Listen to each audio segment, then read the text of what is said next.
merci d'être avec nous. Quel est ton rôle dans l'immobilier charentais ? Sur le magazine, en fait, je gère le concept en général.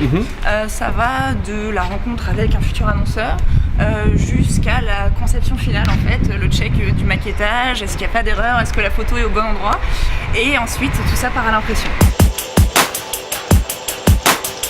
On installe une certaine relation avec les clients et voilà, en général on fonctionne toujours comme ça et c'est vrai que oui, ils nous ont fait confiance sur le magazine. C'est un nom très représentatif, l'immobilier charentais. On a trouvé le magazine d'une belle qualité, avec des avis à l'intérieur, des gens qu'on connaissait.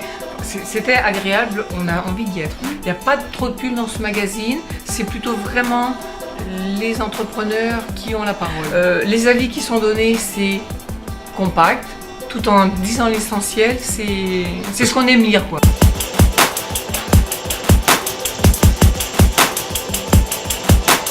Je suis graphiste au sein de l'agence et donc je m'occupe de tout ce qui est conception du magazine, donc de la mise en page jusqu'à la création des visuels pour les annonceurs ou pour nous en interne.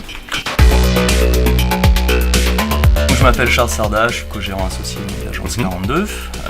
Je suis responsable de la partie technique du site internet, donc du portail internet de l'immobilier charentais, et également directeur de la publication du magazine. Donc on a trouvé une manière intéressante de créer un magazine pour faire connaître le portail par le biais de ce magazine et le distribuer dans les boîtes aux lettres des Charentais.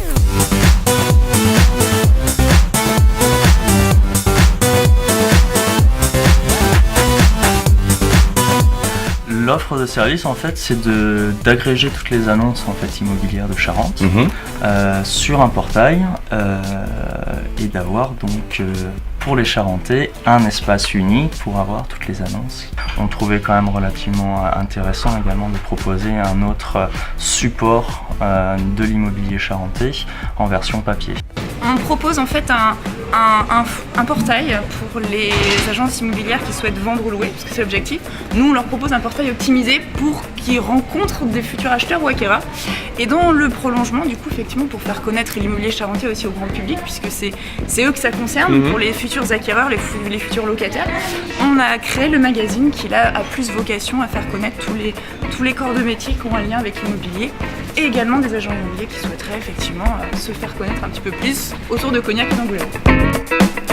Aujourd'hui, les gens se servent essentiellement des sites web pour diffuser leurs annonces, pour aller en chercher, faire en quelque sorte leur marché. Que je crois beaucoup à ce développement territorial. Il comporte quand même aussi des éléments rédactionnels, via un petit journal, mais via aussi le site qui traite effectivement des actualités, des infos. De notre territoire. Donc c'est ça qui en fait. Donc c'est un vrai plus. C'est un vrai plus. Vous intervenez en tant qu'expert dans le magazine pour pouvoir mettre en avant telle ou telle technique ou tel ou tel produit, c'est ça ? La différence entre les piscines faites en dur et les piscines coques. D'accord. Et autour de ça, en quelques lignes, on a résumé la situation, laquelle choisir. Et c'est plus efficace qu'une pub présentant votre produit sans en parler. Voilà. Exactement.